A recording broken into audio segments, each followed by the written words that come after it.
'Tis the season to go rogue, fa la la la la la la la la. Shoot the nomads till they proc no more, fa la la la la la la la la.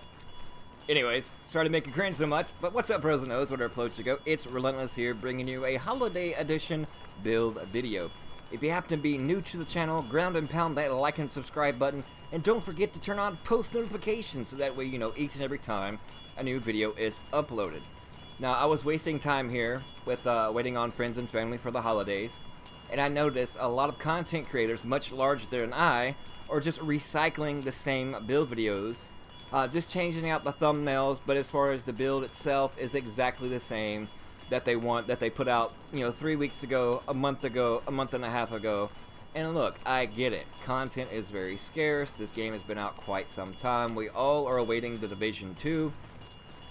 And you just gotta think outside of the box. But come on, give us something more original, guys. I mean, y'all are much larger content creators. I know you have to keep your views up, but good lord, you know who you are. You're getting coal in your stocking for the YouTube Christmas. Just saying.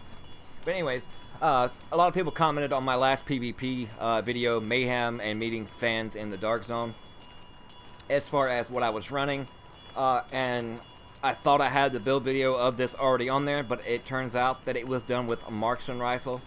So I wanted to give back and more or less answer those questions and requests for this build. There will be some gameplay at the end, but more or less the big chunk and the whole gameplay comes from that build video, Mayhem and meeting fans in the Dark Zone. But I will put the link in that description and below in the little box down there. Yes, that one. So that way you can click on it and see the full gameplay, but I will leave some in this at the end. But enough rambling. Sorry, I know sometimes I right in. As you can see, we have Barrett's bulletproof vest, the tenacious mask, a specialized backpack, and the Skull MC gloves, and the two best pieces, whichever you prefer, just as long as they don't match, because if they match, they will counter the Skull MC gloves, the 16% damage you get from them. So make sure they're just mix matched. I can't even talk, I'm tongue tied, sorry. Mix matched. You can use short bows, but if you run into a final measure, then your short bows are basically going to be useless. So therefore, I just go with the classified piece, because you do get a main stat of 1401 versus the max of 1272 on high ends or exotics. Now, I'm not leveraging, well, I'm not having any skill haste whatsoever, so I can't leverage the Barrett's bulletproof vest. So with having one skill on cooldown when I pulse, then my 5% increase in damage coming by way of Barrett's stays up longer and is active longer than having like the skill haste and having to recycle constantly through having one skill on cooldown, two, and then none, and so on and so forth. And so I won't have the most damage as possible. And usually if you are running with somebody in a group such as a healer that has even stronger pulse, such as like maybe a conceal or whatnot, then you can easily switch off to something else and then put on your immune box or even a disruptor, so that way you disrupt somebody else's, you know, flame turret, shock turret, or their box. And then I have on this particular vest health on a kill and health. If I run into a lot of seekers or sticky bombs, I will switch to the Barrett's chest piece below, as you see there, with the exotic damage resilience. And then, as always, in the minors you want ammo capacity, and then in the mod slots we have stamina and skill power in both. Now moving on to the backpack real quickly. Specialized, rolled to firearms, and you want crit hit damage rolled on the majors. In the minors, always ammo capacity, and then stamina with skill power and 2 first aid self heals. And then such as the gloves, you want it rolled to firearms, but really, as long as you have more or less 2 rolls to firearms and 3 to stamina, it doesn't matter which ones are rolled which, as long as you have the 3 and 2, then you're good to go. And then whatever weapon you prefer, in my case is SMG damage, and then you want crit hit chance and crit hit damage. Now, you could use Pharaoh's mask here or the rehabilitated mask, but in my opinion, the rehabilitated is most effective and works best when run with the 5-piece Nomad, so that way it can go hand in hand with the Nomad Resolve. And if you want to check out that is the Nomad Wolverine. That full build is also on my channel, go check it out. But in this case, I'm utilizing the Tenacious, since all the Freds are out there anyways. And if I have to pop a med kit, I want to get something extra out of it, the most bang for my buck. So Tenacious comes in handy because when you do, you get 10% increase in damage for 10 seconds. In the majors, you want crit hit chance. In the minors, it's more or less player's choice. In a mod slot, I prefer stamina and skill power heal, but the RNG gods were just totally against me even during the holiday season. So I got stuck with the stamina health. But that little extra, a little over 3k skill power is really insignificant, but in a perfect world, that's what I would have here. And of course, you know, the knee pads, you want roll 2 crit damage, a little bit of help whatsoever, any form or fashion that you can get, in this case, shock resistance and burn resistance in the minors. And in the mod slots, we have stamina skill power with first aid self heal. And on the holster, you want crit hit chance, so that way you get the most out of it. And then also you want another first aid self heal. Now the weapons, I usually run with a deadly vicious. In this case, I'm going with deadly responsive, and it comes in real nice and handy. And I don't want to take too much of your time, but you want the trifecta, put crit chance and crit damage on everything possible. And then since I'm mainly an SMG player, I only ever switch to a assault rifle so I can keep from having to reload or to proc the predatory on an NPC, and I call it the poor man's Nomad Resolve.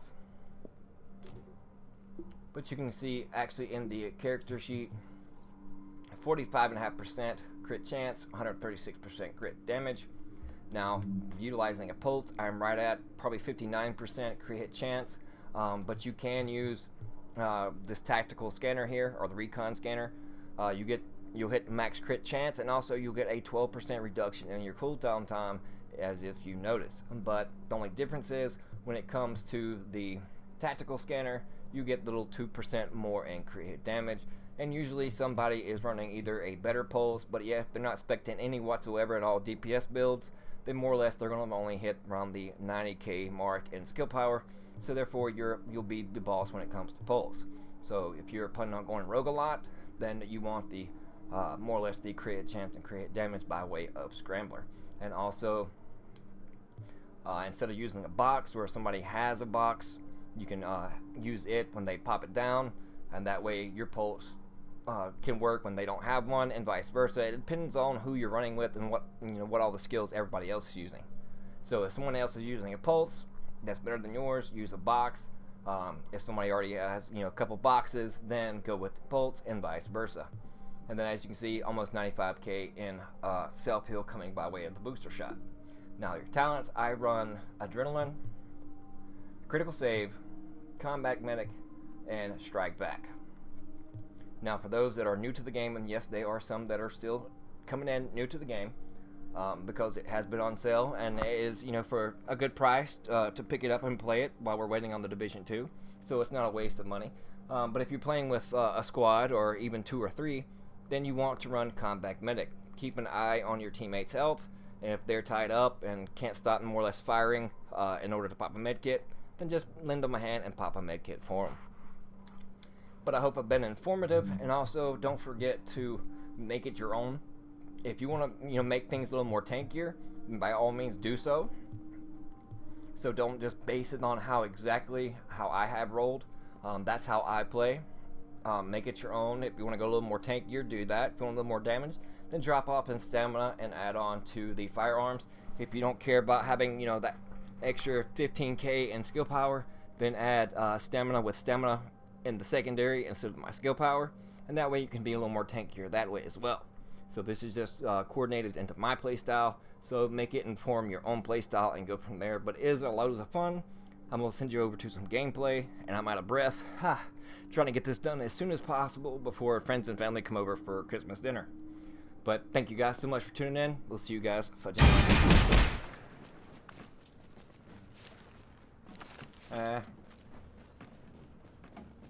Yeah. I'll leave him be. I'll shut him some slack.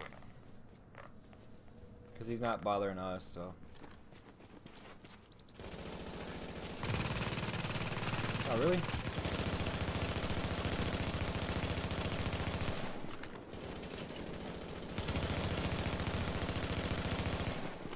Try to shoot you in the back again. Really? You idiot. Yeah, they pop blue.